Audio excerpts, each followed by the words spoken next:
They always trusted more than in any other thing. We never trust communism, we never trust anything like that. We trust only God, that's for sure. Hello, I'm Steve Flatt, and welcome to the Amazing Grace Bible class. This week's Amazing Grace class will begin a two-part series that chronologues a trip that I made about a month ago. Traveling with Larry Souder, the director of Video Vision and the man who shot the scenes that you'll be viewing today and next week, and also traveling with Murray Chichetka, the Director of Operations at Eastern European Missions in Vienna, Austria. I left Vienna and traveled through the countries of Hungary, Romania, Bulgaria, and Yugoslavia. During that two-week journey, I saw some amazing things that I want to share with you about the people, the politics, and most particularly, about the hunger those folks have for the Word of God. I hope you'll stay tuned today, and I hope you'll tune in next week and discover some amazing things about this new frontier.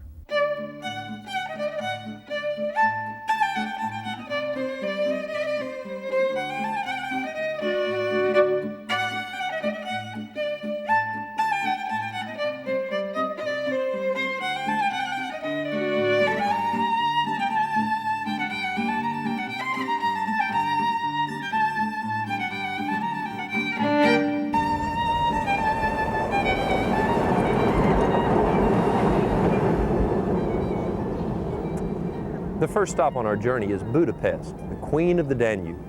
The city's history goes back over 2,000 years, and the area is filled with magnificent landmarks like the Castle Museum, which formerly served as the Royal Palace. Budapest was actually once three cities, Óbuda, Buda, and Pest. The three were combined in 1872, shortly after the Chain Bridge spanned the lovely Danube and brought those cities together. But the most historic year in the city's history may be this year, as Hungary and its lovely capital free themselves from the bonds of communism.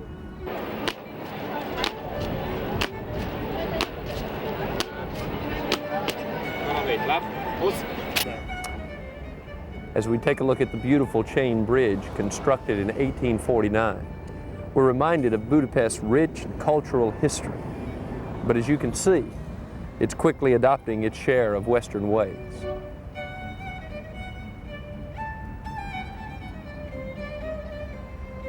One of the Western ways that Steve and I enjoyed was the sight of a McDonald's restaurant on a busy downtown street. Hi, I'm Larry Souder. Budapest is a beautiful city, a photographer's delight.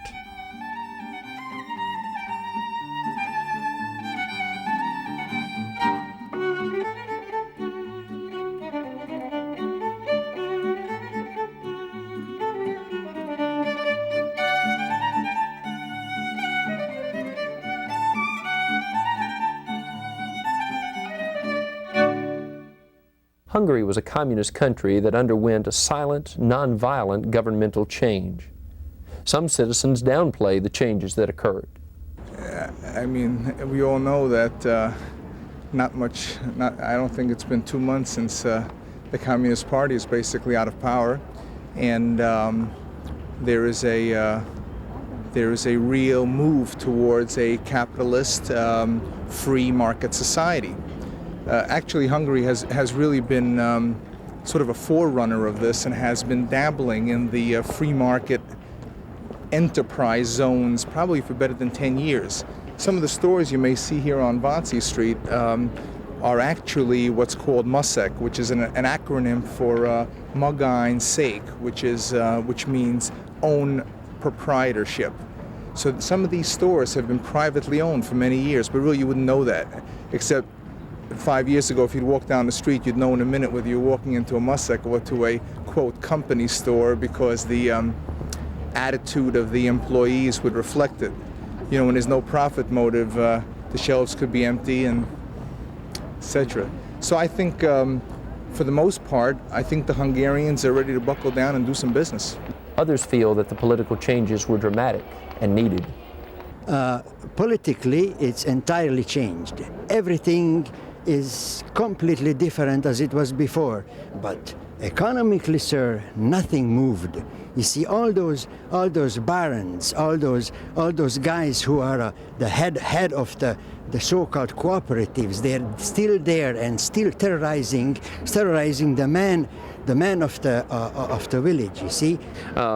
Any changes with regard to freedom of religious expression in Hungary? What are your impressions? Well, you see, religious expression.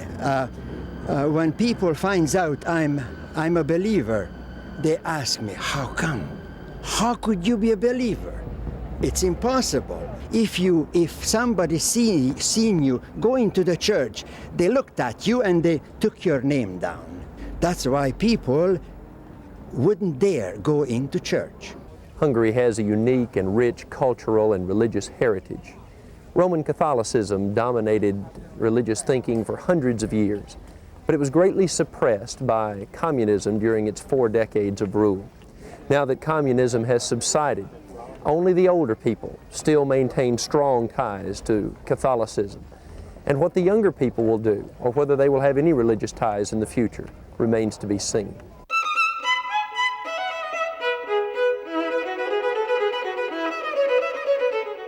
Steve met some of those young people at what was formerly the Karl Marx University of Economics, but is now the Budapest School of Business. Young people and old people goes to the church because they had the old people.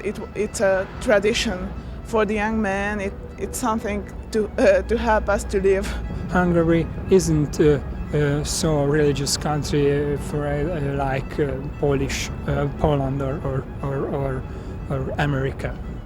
Do you think that will be changing with the reform? Do you think more young people, for example, will become interested in Christianity or other religions? I don't know. Yes. One of the most exciting discoveries was to see the religious freedom that is now a reality in Hungary. No longer is state intimidation a factor in participation in worship and other spiritual activity. Attendance at religious services across the country is escalating. We visited the Church of Christ that began meeting in Budapest just about a year ago. Curry Montague, the missionary working with the church there, was ill with the flu. So, with the help of a translator, I delivered the day's sermon. Most of the Christians at the church in Budapest were young and had been baptized into Christ during the past year. God was trying to teach Abraham that his future didn't depend upon Isaac. His future depended upon God. És ebből az volt a tanulság, hogy nem Izsákon múlik a jövő, hanem Istenen. And even when God didn't make sense, he needed to totally trust him. És akkor is, hogyha Isten nem mutatja meg nekünk, hogy minek mi az oka, akkor is bízhatunk ő benne. Now let me ask all of you a question. Most kérdezhetek mindnyájatoktól kérdéseket. Are you trusting your Isaacs or are you trusting God? Kiben bíztok? A ti Izsákotokban vagy Istenben? Following the service, Steve spoke with some of the Christians. How did you come to know about Jesus? What's the background of your becoming a Christian? It was very funny because my first entrance examination wasn't successful, and that's why I went to work in a small boutique in a clothes store, and that's why 3 or more American guys came to the store to do some shopping, and we started to talk with each other, and at the end they invited me to go to the church. And first I was interested in English, only English, I'm in the language, but when I went to the church, everything was, so I was so depressed because everyone was very, very open-hearted and very, very nice, and I just kept attending the church, and my life, I think, it was impacted. Wonderful. That's great. That's great. Super. So how long have you been a Christian? I was baptized last summer. Great. By an American. Is that right? Yeah. Great. It's great, really. How oppressed was religion? You mentioned that you had kind of grown up in another religious setting, but in a communist, usually in America, we associate communism with no religion. I know. Yeah, you are wrong on this, because we have, of course, we had these traditional religions, for example, churches like evangelical or Catholic and Reformed So you call it, I think, Protestants, Protestants and Catholics. And these really big churches were not oppressed in any case, but there were smaller groups, new churches, which are not still registered, and it was pretty hard for them to go on living and having members, because they could not do too much of advertising because they are not registered. But I think these things will also change now, and are changing. Is it fair to say then that the larger existing churches were tolerated, but that new groups trying to meet were discouraged from meeting and starting? Yes. In fact, the Catholic Church and the Protestant Church have and had a really good relationship with the government, and that's why they were allowed to do things which were or are not registered. They just can't do. What do you see as the future for the Lord's Church in not in Romania, but in Hungary, now that you're a Hungarian? Do you feel good about it? Do you think the gospel will spread based upon the changes that have occurred in this country? I'm sure of that. This country is very open, and people are very open, and they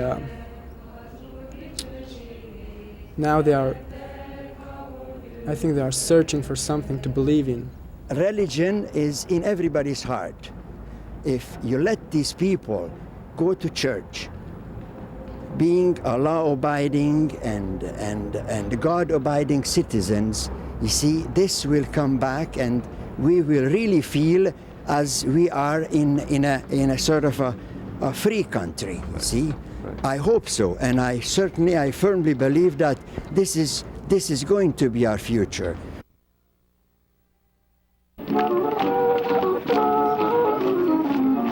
Before we leave Budapest, here's a look at some Hungarians enjoying an outdoor flea market.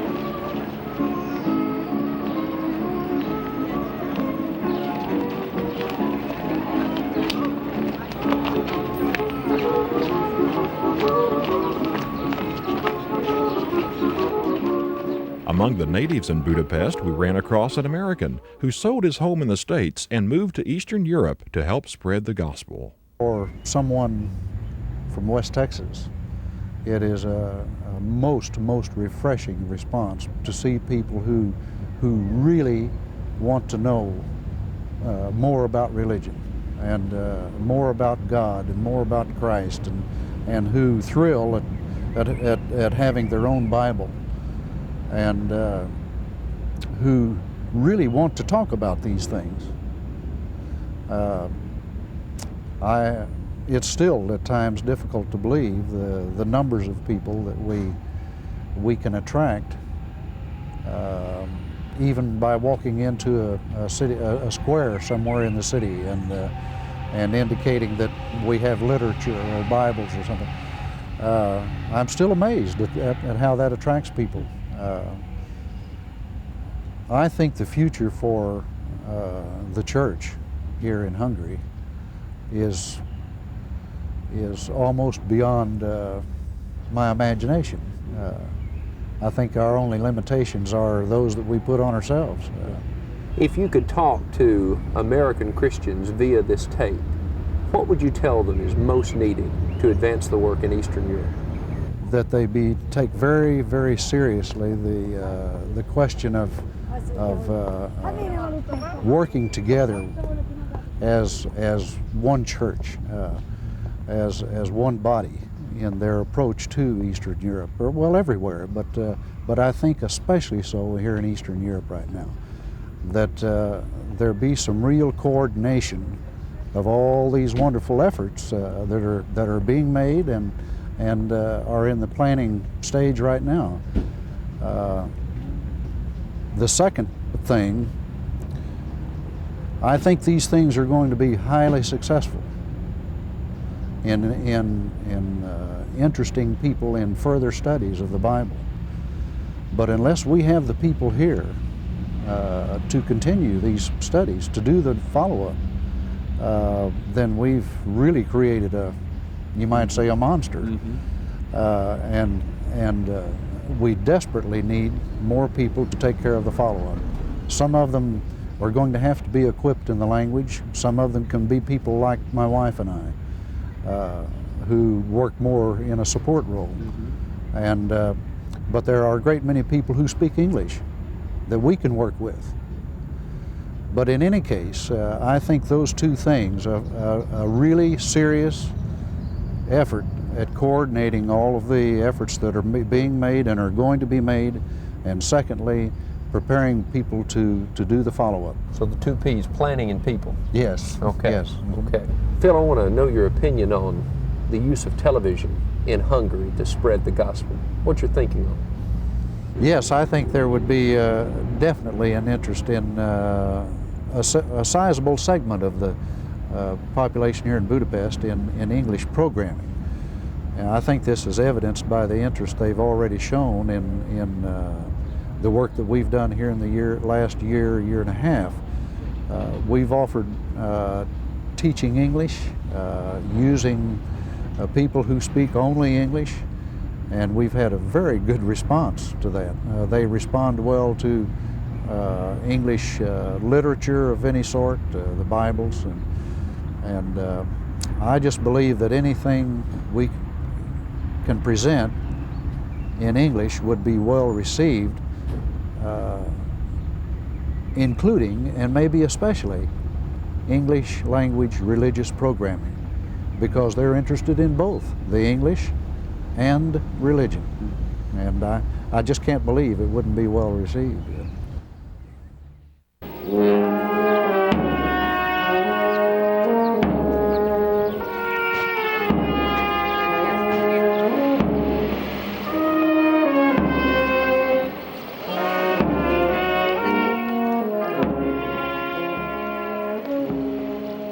We were in the country of Bulgaria only a short period of time. Living conditions were generally good, and the country was quite industrialized. Of all the Eastern Bloc nations we visited, Bulgaria had probably experienced the fewest political changes. The Communist Party still exerts a powerful influence over the entire country. The people were hard-working, but rather distant. It was the only place we visited where anybody refused to be on camera. Attempting to cross the border from Bulgaria to Yugoslavia turned out to be a test of patience. We arrived at the border at around 12:30. At 1 o'clock, we were still there. At 2 o'clock, we were still waiting. Some 3 hours later, we entered a new country. Our journey into Yugoslavia was a pleasant experience. Unlike the other Eastern European countries who have experienced rather radical, rapid change, Yugoslavia has weaned itself from Soviet control over the past 15 years. The major political fighting actually occurs between the 7 republics that constitute the nation. Ethnic and cultural differences have created tensions that have threatened the nation's coherence. The country shows considerable evidence of free enterprise. We traveled in Yugoslavia to Zagreb, a bustling city of over 2 million. On Sunday, we were able to worship with the Christians there.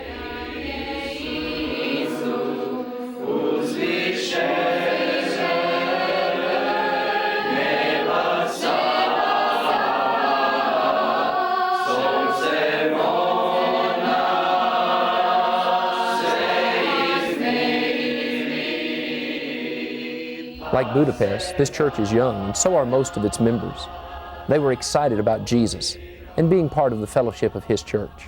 One thing we, I guess, should say now is that we have the need of people, and helping somebody, because there's so many people that are wanting to know the truth and open to gospel and everything, but there's so many, we don't have as much workers, and few of us that we're working, we're kind of spreading everything between us, and it's so many times it's really hard. in Zagreb, when I first arrived, there was just a small handful of people meeting here. We had no permit to meet legally, and we were meeting from house to house, which caused a problem, because if you weren't at church the Sunday before, you didn't know where they were meeting the next time, and so few people have telephones that communication was a problem. So after we moved into our building, which we have now, the church began to grow because she was in one spot, she was visible, she was in the center of the city, and transportation was always available. People are searching for something that they've not had before. And the Bible, this part of Yugoslavia is predominantly Catholic, but it's more just tradition. Most people don't own a Bible in their home, and it's like a mystery book. And when people have an opportunity to study, it's exciting to them. It's like discovering a book that they never knew what was inside of it before. And people are searching here, just like everywhere else, to fill the emptiness in their lives. Let me ask you, what do you think will be the church's future in Zagreb in the year 2000? Oh, well, I don't know. If it goes like this, who knows? From Yugoslavia, we return to Vienna, Austria, the home of our guide, Murray Chichetka. Murray serves as Director of Operations for Eastern European Missions. Eastern European Missions is a ministry sponsored by the Bammel Road Church of Christ in Houston, Texas. In operation for over 20 years, EEM has published Bibles, New Testaments, and tracts in virtually every Eastern European language, as well as Russian. Until this year, those Bibles were smuggled in through every conceivable means, by tourists, disguised mail, whatever they could use to get the Bibles across the Iron Curtain. Now they're mailed and transported freely. The mission of EEM started about 30 years ago when a group of students from Abilene Christian came to the Vienna area, and as they traveled through Eastern Europe, they began to see the need for literature, Bibles, New Testaments, anything to be able to teach the people who did not have access to a corner Christian bookstore as we do in America. And the seed was planted for developing a printing ministry. 30 years later, this building is a result of the plans and dreams of many people. We have the capacity to print about 500,000 New Testaments a year. But when we print a larger size New Testament, that decreases our capacity by a half. I think this year we'll probably be printing about 300,000 New Testament pieces. A lot of those are in the Romanian language. As everybody knows, there's a tremendous desire for that right now. We printed 50,000. 50,000 they're done and delivered. 50,000 are on the binding part of the floor right now. And we printed them not even knowing who or where they were going to go, but now it's all taken care of. It's just not a question anymore. Current thing on the press right now is 75,000 Russian New Testaments, the easy-to-read version.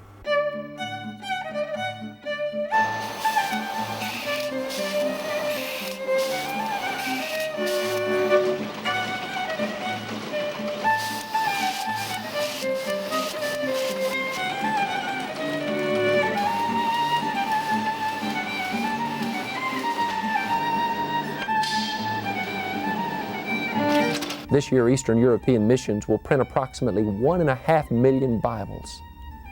In addition, EEM coordinates correspondence from each of the Eastern Bloc nations in the Soviet Union. With the changes in political power, this has become a tremendous task. In Czechoslovakia, for example, within the past year, correspondence has increased from 1 to 2 letters per week to between 1 and 200 letters per week. For the most part, they request Bibles, but also children's Bibles. I'd say that's the second major request that I have, because there's hardly anything in the Soviet Union as far as children's Bibles or literature. Mostly what I send out is the New Testament and also some tracts that we have printed here. Let me read you just one example of some of the letters we've been receiving, and we've been receiving hundreds a week now since the Revolution. This one says, "Thank you for the answer to my letter. I received your course, World Bible School, and now you offer the possibility to have a monthly tract sent to me. I would like to have them because we're still in short supply of this kind of literature. I worry to write how many I need, but I think 10 pieces would be enough for our staff. Thank you very much." Hundreds of volunteers assist Eastern European Missions in collating, binding, printing, stacking, and storing the printed material. Eastern European Missions is a beacon of light to nations that are hungry for the gospel? I see EEM existing for the purpose of helping other people do their work. I never have the idea that I want to do all there is to do and everybody stay away. That doesn't make sense. But if we can be in connection with our printing work, provide the workers, the missionaries in the field with the tools and the resources that they need to carry out their work a little bit better, maybe with songbooks, with tracts on specific subjects. I see the future for the printing ministry in reaching people who use dialect or have other sections of their language that are not more well known. For instance, there are some 17 republics in Russia and the Soviet Union, I think. Some of those we've not touched, even come close to. The Georgians, the Uzbekis, and the list goes on. I would love to be able to have access to texts that we could print for those people too, besides just the Russian language and the Ukrainian language, which we've done so far. When you hand out a Russian New Testament like this, or a World Bible School course like this, a Ukrainian New Testament like this, a Bulgarian New Testament that looks like this, or an English, easy-to-read New Testament like this has become a very valuable tool for reaching people. Just recently, a very heartwarming experience for me was to be in Sibiu, Romania. No, let me change that. That was in Bucharest, Romania. We needed to get some fuel for our van, and we stopped at a filling station, and we filled up with the fuel. And just before I left, I reached over to my seat, picked up a Romanian New Testament, and handed it to the lady who filled our tank. And she immediately lit up. And then she took, and this is what it looks like, she took the book and went like this, and smiled and waved goodbye. To me, that was worth the price of the trip. Well, I hope you enjoyed this brief tour through Eastern Europe as we went through the countries of Hungary and Bulgaria and Yugoslavia. Maybe it gave you just a taste of the culture and the changes in those Eastern Bloc countries, and maybe it gave you a taste of the spiritual hunger that's there. New Christians are being born into Christ every day there, and I know that you will continue to remember them in your prayers as I do in mine. I want you to tune in next week as we go into a new country, the country of Romania. I spent over half of the 2 weeks in that country, and I was amazed and distressed at the conditions that I saw. You'll see hungry orphans, dilapidated children's hospitals, and yet at the same time you will see a people who have a great thirst for freedom and a great hunger for God's Word. I want you to tune in next week as we conclude our series on Eastern Europe.